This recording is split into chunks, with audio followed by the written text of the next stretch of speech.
அன்பு நேயர்களுக்கு கனிவான வணக்கம்.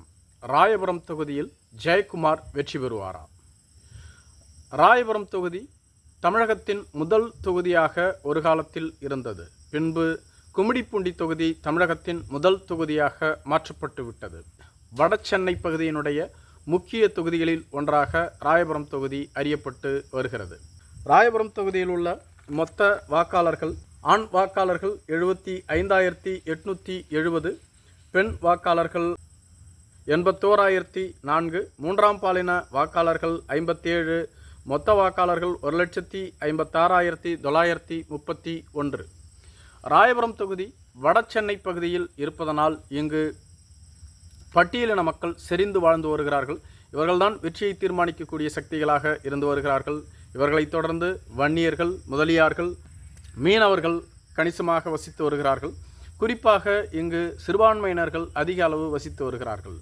இந்துக்கள் 81.3% பேரும், இஸ்லாமியர்கள் 9.4% பேரும், கிறிஸ்துவர்கள் 7.6% பேரும் வசித்து வருகிறார்கள்.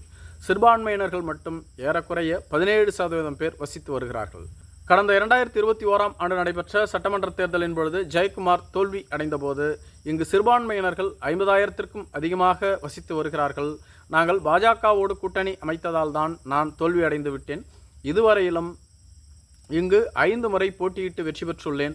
இந்த பகுதியினுடைய முடிசூடா மன்னனாக இருந்த நான் பாஜகவால் தோல்வி அடைந்து விட்டேன். இனி ஒருபோதும் நாங்கள் பாஜகவோடு கூட்டணி அமைக்க மாட்டோம் என கூறியிருந்த நிலையில் தற்பொழுது அதிமுக பாஜகவோடு தான் கூட்டணி அமைத்துள்ளது.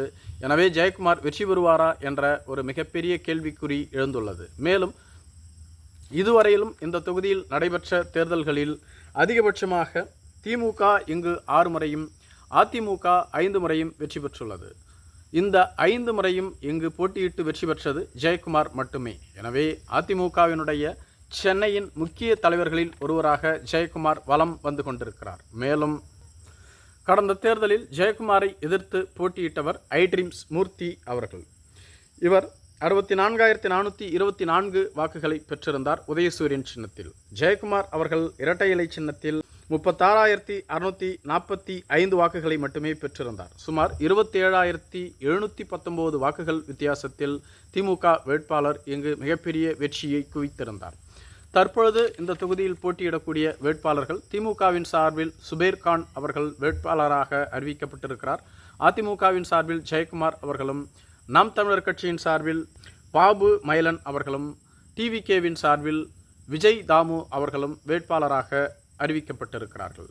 இங்கு சிறுபான்மையினர்கள் கணிசமாக வசித்து வருவதால் திமுக சிறுபான்மையினர் வேட்பாளரான சுபேர் கானை இங்கு நிறுத்தியுள்ளது.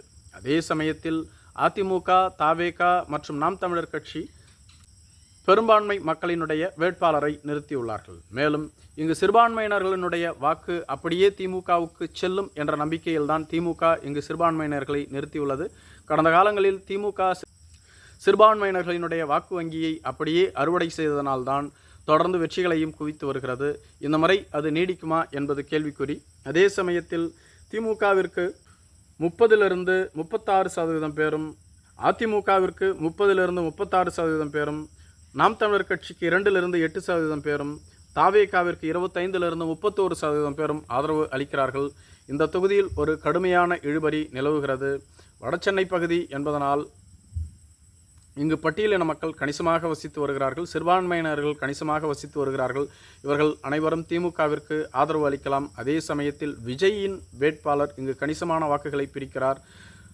சென்னையில் தவேக எவ்வளவு வாக்கு வங்கியை பிரித்தாலும் அது திமுகவிற்குத்தான் இழப்பு என்று சொல்லப்பட்டு வருகிறது. நன்றி.